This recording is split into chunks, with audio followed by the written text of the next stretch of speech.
You're listening to the best of Ruocco and Rothenberg on ESPNNewYork.com. You hear them every weekday beginning at noon, only on ESPN New York 98.7 FM. And Manning's going to heave one. There's a flag. Beckham, a one-handed catch.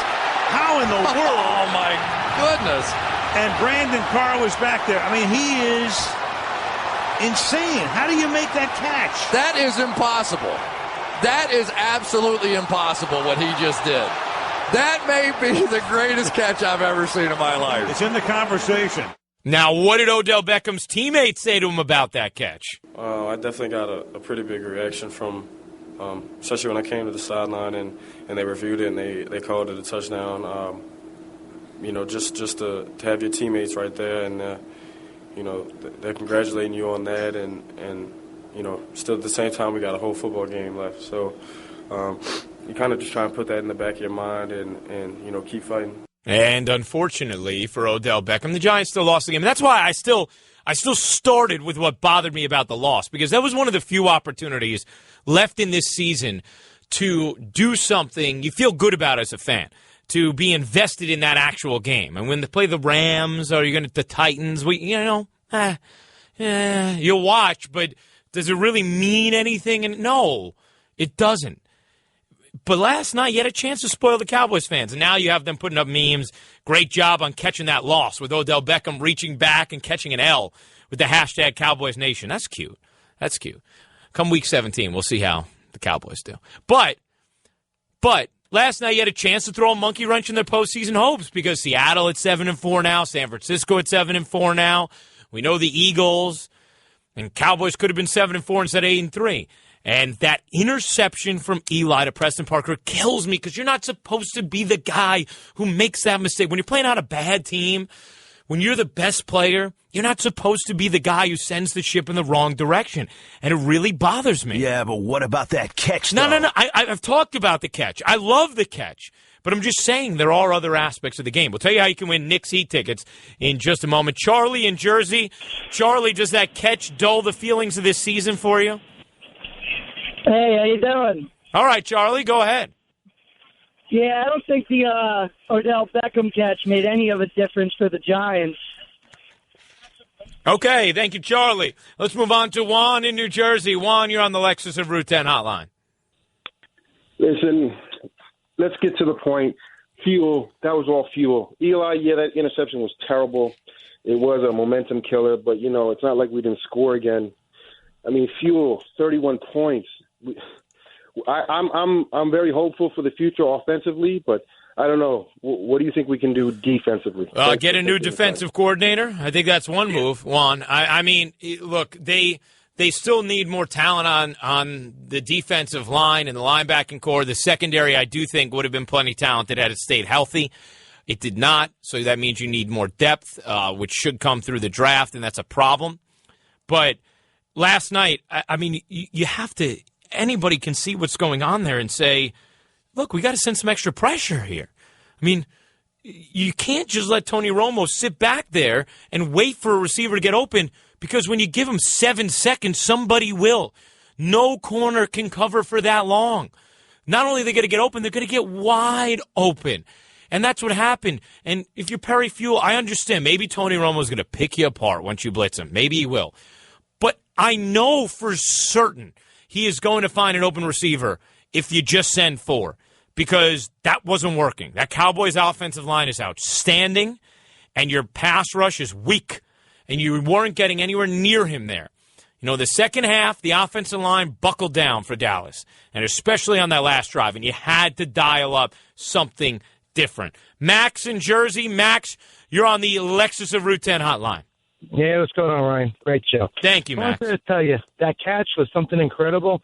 The way I equated it to, right away, I don't know why it hit me after the loss, as a Met fan, it was sort of like the Johan Santana no-hitter. You had a lost season. It was terrible. It's painful. But at least you got something to talk about when the season comes to a close. Yeah. And this is something we're going to talk about for times to come. So at least it's a highlight that's in my back pocket for this 2014 lost season. But is it? You know what, Max? I totally agree with you. And Odell Beckham is what Giants fans are carrying around in their back pocket, okay? That's the thing that's exciting and encouraging from this year.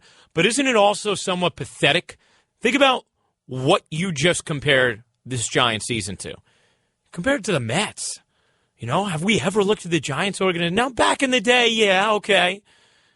Pre-Parcells, all right, sure. This is a losing organization for a long time, pre-Lawrence Taylor.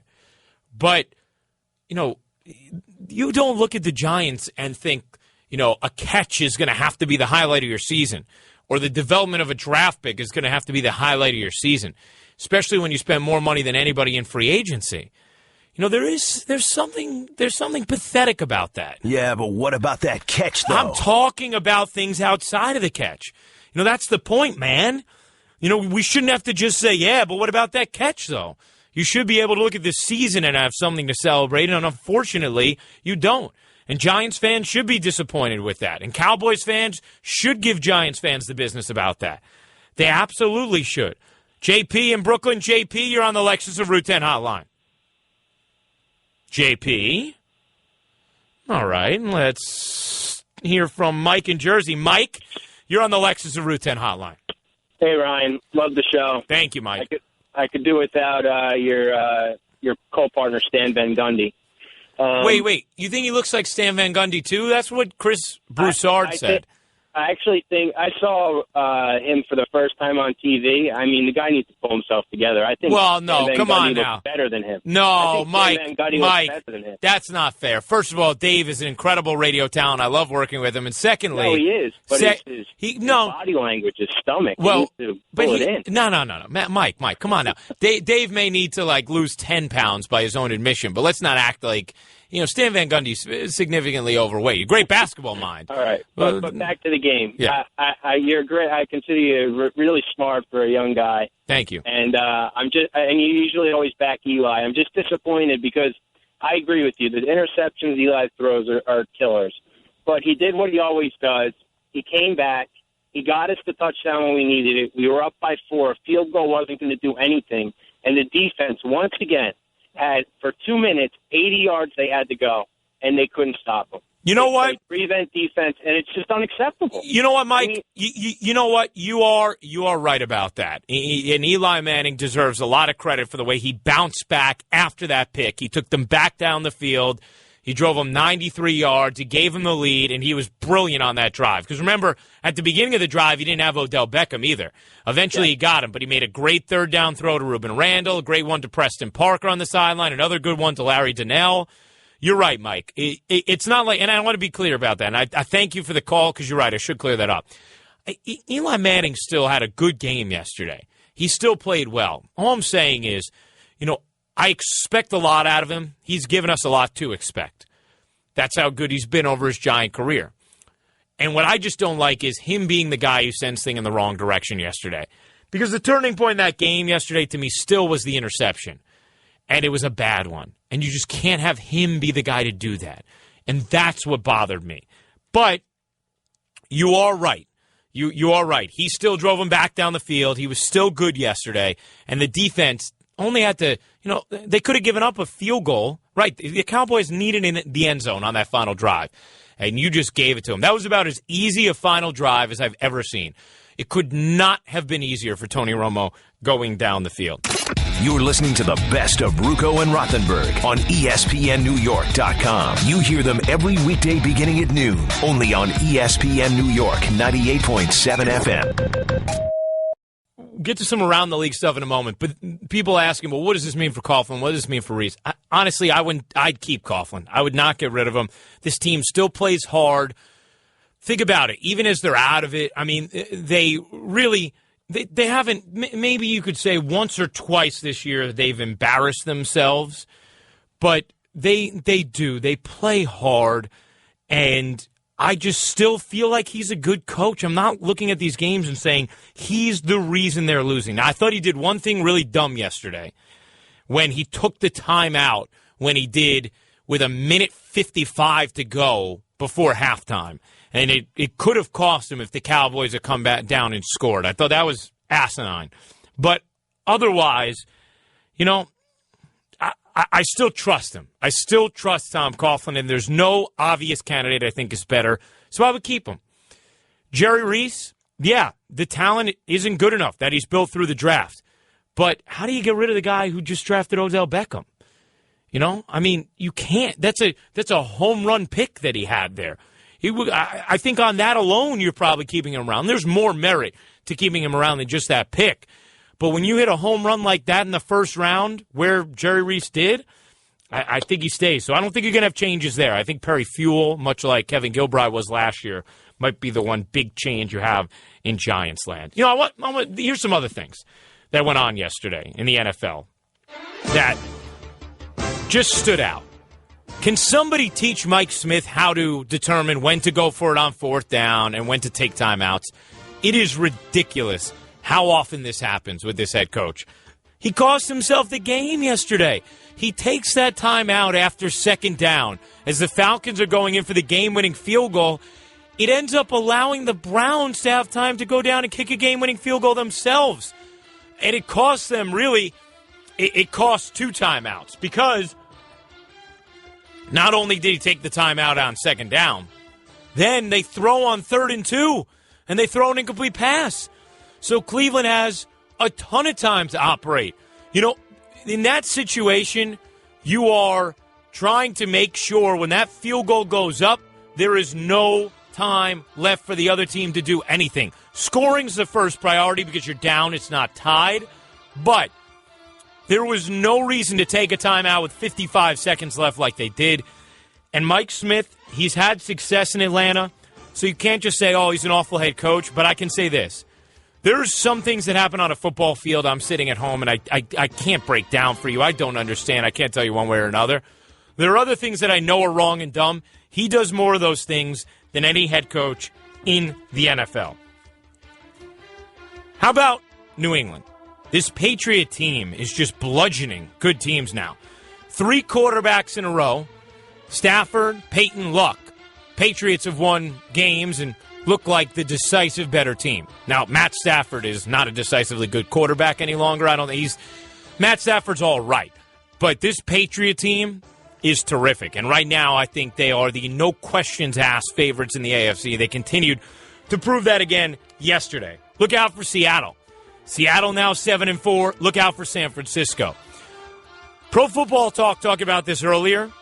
And it actually could happen. You could have a 12-win team miss the playoffs in the NFC and a 5-win team win the NFC South. Yesterday, the 2 NFC South teams in action both lost again. And when you look at the rest of the teams in the NFC, San Fran 7-4, Seattle 7-4, Arizona 9-2, Green Bay 8-3, Detroit 7-4, Philadelphia 8-3, Dallas 8-3. Not all those teams are going to the playoffs. You have it's outside, but there's a chance a 12-win team could miss the playoffs in the NFC. There's a decent chance an 11-win team could miss the playoffs in the NFC. And for all you fantasy owners of LaShawn McCoy, say your Hail Marys and Our Fathers today. Your man has finally found the end zone again. There you go. That midseason trade you made, stashing him away. It was worth it. Congratulations to you. You're listening to the best of Ruocco and Rothenberg on ESPNNewYork.com. You hear them every weekday beginning at noon, only on ESPN New York 98.7 FM. You're listening to the best of Ruocco and Rothenberg on ESPNNewYork.com. You hear them every weekday beginning at noon, only on ESPN New York 98.7 FM. Let's chat with Herm Edwards joining us on the Alexis of Route 10 Celebrity Hotline. So, Coach, let me just first ask you about the catch before the team. About as good as you've ever seen? It's up there, obviously, and the kid he has great body control and hand-eye coordination. His ability to extend away from his body is something you've seen of late. When you've watched him play, he has that knack of doing that, and that's a gift. You can't coach that, obviously, and it's going to go down as one of the better catches that we've watched in the National Football League. Herm, is his play and how much of a stud this guy looks like, is it enough to put a silver lining on what's been an incredibly disappointing Giant season? Well, obviously, when you think about him and maybe the future of this wide receiver core, you have Cruz coming back when he gets healthy. You got a tight end now that's just trying to develop. And you've got Eli, who's an accomplished quarterback. I think going forward, you're going to do something with the offensive line. Jennings, I don't know if he's a number one back, but he's obviously good enough to continue to play there. So they've got some parts. Defensively, you're going to have to do some things, but there's some pieces there. And it starts, if you're going to throw the football in the league, you've got to have some guys that can catch it. And you've got some dynamic players that play on the perimeter for you. So now you got to protect the quarterback. Obviously, you have a runnable football that gives you balance. So they've got some players there. Herm, am I wrong for being frustrated with the Giants not dialing up a blitz on that final possession as Tony Romo had all day to throw? Well, we say that, but they got a pretty good wideout out there, too, Dez Bryant, and he can catch it as well. He caught it anyway. He didn't get there, and Jason Witten. And so they've got some guys as well. One blitz they ran when they did it, the little receiver got open and made a long play, made the touchdown run. So they got caught on the blitz they ran, and sometimes that'll spook you, but there was no rush. There's no doubt about it. Tony Romo had all day in the pocket to throw the football, and that's never good if you're playing in the back end. Herm Edwards joining us on the Lexus of Route 10 Celebrity Hotline. Herm, if you're fixing this Giants team, you kind of just outlined it, but what is the number one priority to get this team back where it needs to be so they can take advantage of the exciting weapons that they may have when Cruz is back healthy with Odell? Well, historically, the Giants have always believed in big people, especially up front on offense and defense, and that's what they have to continue to do. That's their model. I mean, that's kind of their DNA when you think about Giant football teams. In the past, they've always had the ability to rush the quarterback with four guys. You talk about blitzing. I get that. That's all nice and said to do it, but the back end might not allow you to do that. So I think that's where it starts. And on offense, obviously solidify the offensive line and get some guys up there that can play together for a while. That always helps as well. And the health of guys. And so all these things become a factor. But I think it starts there with the Giants. I mean, it starts with that main core of their identity. And in that division. I mean, that division is a division. When the Philadelphia Eagles are playing well, they run the ball. The Dallas Cowboys run the ball. The Washington football team runs the ball. The Giants have been a team historically that wants to run the ball. You have to do it. NFC East tells you you're going to play you're going to play in the elements. It's going to get cold now. You've got to have the ability to run the ball, and you've got to be able to rush the passer with four guys without having to blitz. And I think when you look at those teams in that division, they're kind of built that way. Herm, how about playing this game in Detroit tonight, having their schedules altered? How much does the scale swing to the Jets, knowing what Buffalo's been through this week? Well, it helps their preparation because they're in the routine of their own building. Obviously, the routine of the Buffalo Bills is a little bit upset in the fact that you've had to go on the road now. But at times, that can play in your hand. And these guys have been together for a while. They've gotten enough work in.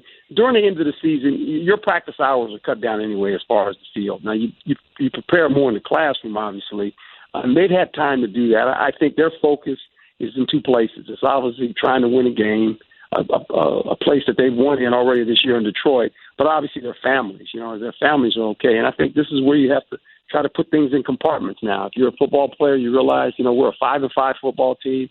We have a glimmer of hope to still maybe get in the playoffs. We don't control our destiny. The only thing we control is win games. If we can win games and win out, we might get there. So I think that's got to be the mindset of the Buffalo Bills. Herm, my friend, have a terrific Thanksgiving if I don't see you. All right, my friend. You too. Thank you. You're listening to the best of Ruocco and Rothenberg on ESPNNewYork.com. You hear them every weekday beginning at noon, only on ESPN New York 98.7 FM. You're listening to the best of Ruocco and Rothenberg on ESPNNewYork.com. You hear them every weekday beginning at noon, only on ESPN New York 98.7 FM. Last night was probably one of two remaining opportunities for us as Giants fans to really want one. That game and then the final game against Philadelphia. Those are the only games left that really have any substance or meaning for this season. And I have to say, I agreed with Dave. I don't know if you guys felt this way. I found myself rooting very hard for the Giants to win that game yesterday. Even though you could say it's counterproductive because at this point they're better off losing and improving their draft position and maybe getting another Odell Beckham. Oh, we'll get to the catch. But I really wanted that game yesterday. I did.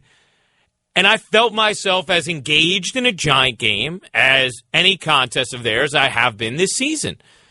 And it was a nice feeling. I mean, after all, it's really what we should come to expect for an entire football season. That should be the standard, right? To at least, if nothing else, have 17 weeks of meaningful football. But now for the second straight year, you have a Giant season in which you have half a season with meaningless football. We know this. But last night, there was some meaning attached to Big Blue and trying to win a football game. And my biggest, and we'll get to the catch in a moment because it was just ridiculous. And this kid he's absurd. He's absurd. But my biggest problem is this. Now, Eli Manning played a good game yesterday. He did. He played well. But when you have when you're the star, and you have a bunch of things on your team that haven't been performing to their maximum ability, okay? And you get them to do some things well. You know, when the offensive line, which was not as good late when Snyder went out, but the offensive line yesterday for the first 3 quarters, and it held up enough on that 93-yard drive to take the lead. When the offensive line finally shows up, you know, when the defense did enough for a while, not at the end of the game, but for a while, you need the guy who is the backbone of your team to not be the guy who sends the ship in the wrong direction. And unfortunately, that's what Eli Manning did yesterday. Yeah, but what about that catch, though? No, we'll get to that. We will get to that because it was amazing. It was absolutely incredible.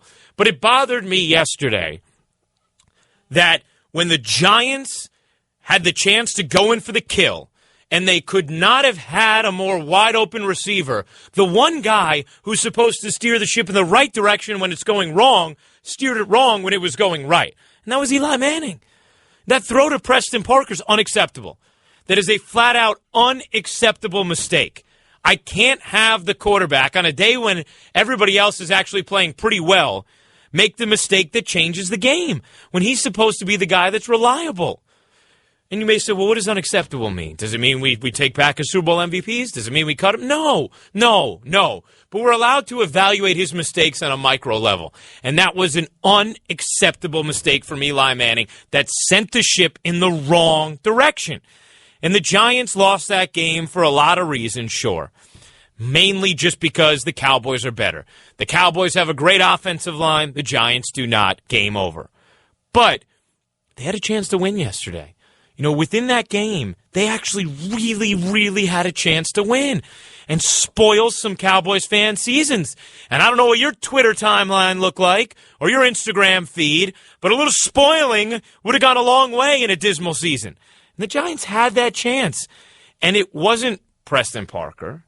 You know, it wasn't Zach Bowman. It wasn't Charlie Brown. That was the name of the right tackle last week. He's no longer with the team. But it wasn't any of them who cost them yesterday and sent the ship in the wrong direction. It was the quarterback. That bothers me. It bothers me when the one guy I'm supposed to rely on makes the biggest mistake of the game. Yeah, but what about that catch, though? The catch is great. We're going to get to that, okay? The catch was amazing. It was fantastic. But can I tell you something else that bothered me? Because they still lost the game, and we need to deal with that. It also bothered me that on that next possession, Eli Manning runs a play action from their own, whatever it was, 13-yard line. And Odell Beckham just burns whatever corner was guarding him. I don't know if it was Skandrick or Carr, whoever it was. And it looks like a play that's designed to go deep, and to go deep to Odell Beckham. And Eli Manning never sees him. Now, Preston Parker breaks free and you miss him, you might be shocked. So I can understand you missing him from time to time. I mean, Odell Beckham is the guy you should have eyes on when he's covered by 3. he is on a design play, flanking down the field, uncovered, and the quarterback doesn't even look at him? Come on, you can't do that. You can't have mistakes like that. When you are the general, when you're the one guy who's supposed to drag everybody with you to a win, I can't have you making mistakes like that. That's not good enough. And it doesn't mean that I want Ryan Nassib in there or the Giants to draft another quarterback. It just means you have to get it in line. Eli Manning, you cannot be making the mistakes you made yesterday. In a game you played well, I'm sorry. You cannot make the mistake you made with that interception when you're going in for the kill, and Preston Parker literally has the entire field between the hash marks to himself. He has a first down for sure and probably a touchdown, and you sail it to the point that he has to go up and barely tip it. Can't happen. And I can't have you missing Odell Beckham running free down the field. I just can't have that from Eli Manning. Yeah, but what about that catch, though? I know. We're going to get to the catch. The catch was remarkable. We'll get to the catch. But here's something else that bothered me about last night. That offensive line for the Cowboys is stupendous, right? Was that a surprise to anybody? Any of you have any doubt about that offensive? We already knew that. All of us already knew that Cowboys offensive line was amazing. And if you didn't know, well, on the final drive, you learned pretty quickly. Because Tony Romo literally had time to do whatever he wanted. And what did Perry Fewell do? Did he send any extra pressure? I mean, he sent 3 men at one point in that drive. You know, the prevent defense, it should never be employed, ever. And then, if I am seeing that my 4-man rush is not getting any pressure on Tony Romo whatsoever, I'm sorry. You need to do something to change that up.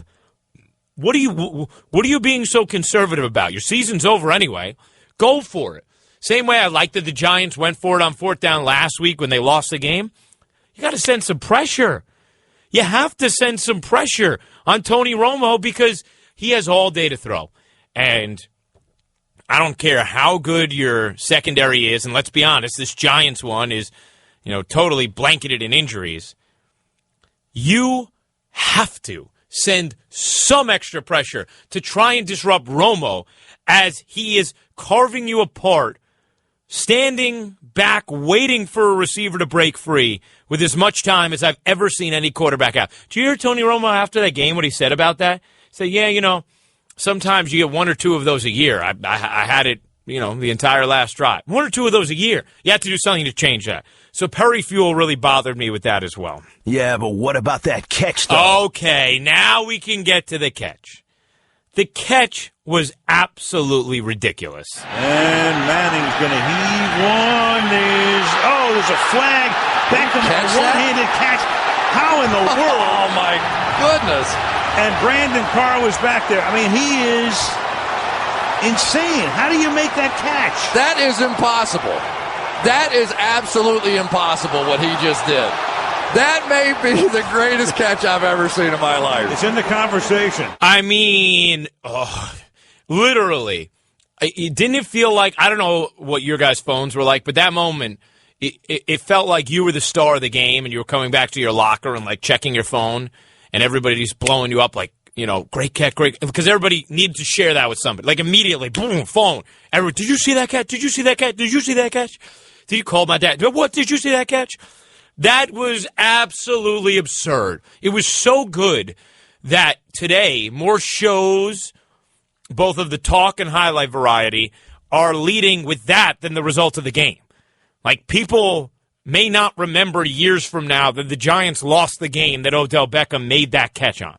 It was ridiculous. So ridiculous that some people are calling it the greatest catch of all time, Odell. I haven't really seen it yet, besides on the replays, but, I hope it's not the greatest catch of all time. I hope I can make, more. But, it really means nothing without a win. You still go home at the end of the day with a loss. And that's just not a good feeling. Well, and you know what? I love his attitude. I love his fire. I like that he's feisty. I like that he fires up the crowd. I think you need guys like that on a team. You don't want a bunch of ho-hum personalities just moping around. You want to have some people that inject some life. And Odell Beckham does that. You know the word Tom Coughlin used about the catch? He said it inspired the team. You know, that's the kind of personality and ability we're seeing from Odell Beckham. He's got a gift, there's no doubt. And I've seen him make a lot of one-handed catches, to be honest with you, but none falling down like that, you know, going away and being able to snatch the ball like that.